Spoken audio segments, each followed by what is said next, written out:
Hi, I'm Isaac Easley for Power MMA, and I'm here at Extreme Couture to preview Tate versus Rousey 2.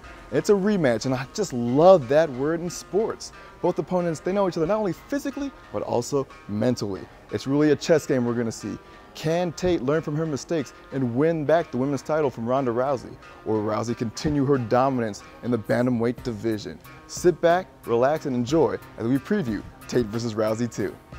Everything you see is the real Ronda Rousey, you know what I mean? She's not sugarcoating anything for everybody. She's, you know, putting her full self on display, and I think that she kind of, you know, she showed her true colors to quite an extent, and you know, that's just the Ronda that I've been dealing with all along. So it has been impossible for me to get along with her, like her, be even, you know, somewhat cordial with her. The real Ronda Rousey is even worse. You know, she's the world champion, you know, she's a judo Olympian, and they chose to pick the best stuff that they could on her. And unfortunately, the best stuff they had is still, you know, still brought a negative light on her. For myself, I look at it as bigger than just myself. You know, I see the big picture and I think, yeah, would it be nice to tell Ronda off? Of course. Like, does it take a bit of self-control, and do I bite my tongue and do I bite my lip at times? Absolutely. But do I think that that's better for the sport in the long run?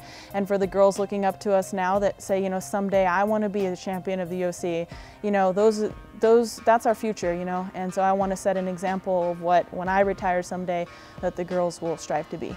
Miesha asked me, hey, should I use this bitterness and this angry and, like, you know, whatever, hate for her or whatever, make her angry for her to fuel my fire and work every day like I'm going to be not like this girl? And, you know, we sat down and talked, and I said, you know, negativity is just going to break negativity, you know, so instead of being mad and worrying about what she's going to do, let's start worrying about what you're going to do. Let's be the best person you can be, let's be the best athlete you can be, and let's kill them with kindness. I'm the first person to fight her twice, so I know what it feels like to be in there with her, and I can tell the difference in preparation for the first fight with her and the difference in the preparation now. You know, I've matured a lot as an individual. At that time, I was more immature. I was really resentful to things that she said. I cared about the things that she was saying that pissed me off, you know, the crap that she would talk, the things that she would say about my loved ones, you know, it bothered me. And now I get it, you know, it's mental warfare, and I'm just not gonna play into it. Ronda makes a lot of technical mistakes in MMA, a lot, and those stick out so much as red flags, where it's like, oh my gosh, she makes so many mistakes. But what we didn't realize is the things that she does really great. It was hard to see that because it was a little unorthodox, and like I said, we didn't really have that exposure to the judo, so we didn't understand the kind of pressure she was creating and the great things that she was doing. I mean, you know, the biggest thing, you know, Mr. Miyagi defense. You know what Mr. Miyagi is? Mr. Miyagi said, best defense, Daniel-san, no be there. And so our goal is to obviously not let her take us down and be there where we have to worry about getting out of it. I think I have a big lead in the striking. Most of my advantage is there, so I'm going to look to probably keep it on the feet as much as possible. But you know what, if it does go to the ground, I know I can hang there too. I have world-class grappling, and you know, it was a very close fight the first time that we fought, so my preparation for this is going to be even better.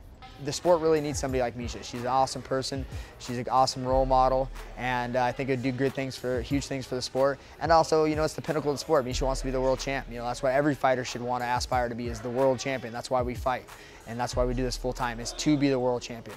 I want this so bad that there's absolutely nothing I'm not willing to do in training or outside of training. You know, ice baths, I hate them, but I do it. The nutrition, the sleeping, I'm doing everything that I need to do to win this fight, and I couldn't be more confident. We're going to be mentally ready, but I think you're going to see Ronda just go berserker crazy, and we're going to be ready for it. You know, I think it's going to be a barn burner, and obviously I predict us winning. I predict us taking over the fight and taking control of the fight, and breaking her down mentally, slowly. I'm going to knock her out. She's going to wake up and she's going to see the lights, and she's going to see my belt, you know, her belt. It's going to be my belt. It's going to be around my waist. Stay tuned here at Power MMA for more content from UFC 168. I'm Isaac Easley.